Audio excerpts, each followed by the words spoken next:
Bismillahirrahmanirrahim. Assalamualaikum warahmatullahi wabarakatuh. Izin memperkenalkan diri, nama saya M. Adi Prinansyah, NPM 19150610002. Jadi pada kesempatan kali ini, saya akan melakukan presentasi singkat dari magang MBKM saya di Diskominfo Kota Medan dengan posisi Full Stack Developer. Dan sekaligus saya akan menjelaskan kaitannya dengan mata kuliah virtualisasi dan cloud computing.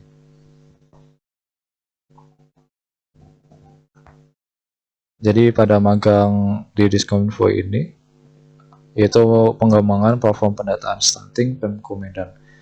Proyek yang bertujuan untuk mendata seluruh anak yang terindikasi stunting dan kemudian dapat langsung ternotifikasi secara real time ke dinas terkait dan ke dashboard Community Center Medan.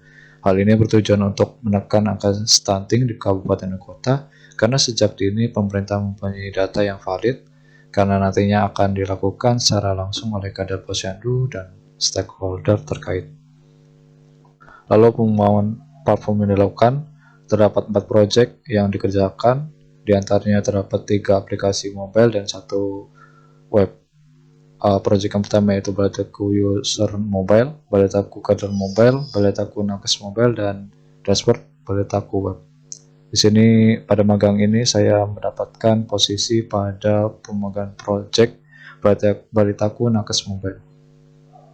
Kemudian dalam setiap proyek memiliki 7 divisi, diantaranya yang pertama project owner, kemudian data analyst, UI UX designer, UX researcher, full stack developer, operational officer, dan health content approval.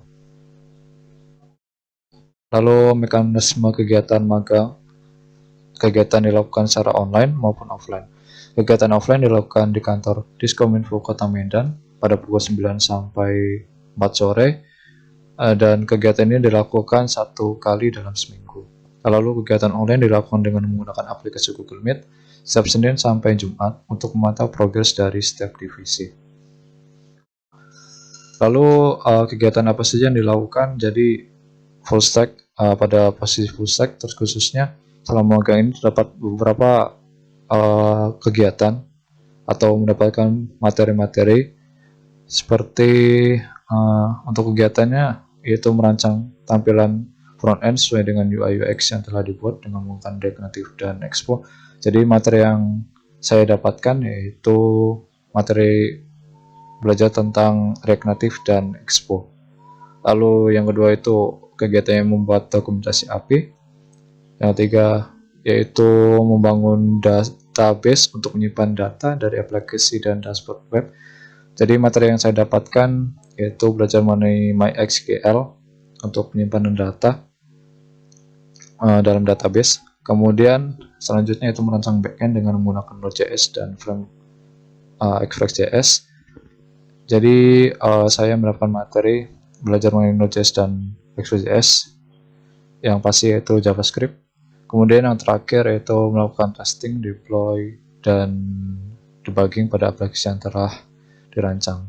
Pada materi yang terakhir saya diajarkan bagian cara testing, kemudian deploy kami menggunakannya Ghoster dan VPS dari sana, serta debugging ketika aplikasi telah dipublish.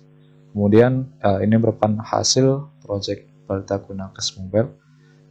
Beberapa contoh tampilan yang telah dibuat seperti landing page, login page, homepage, profile, dan detail dari laporan posyandu.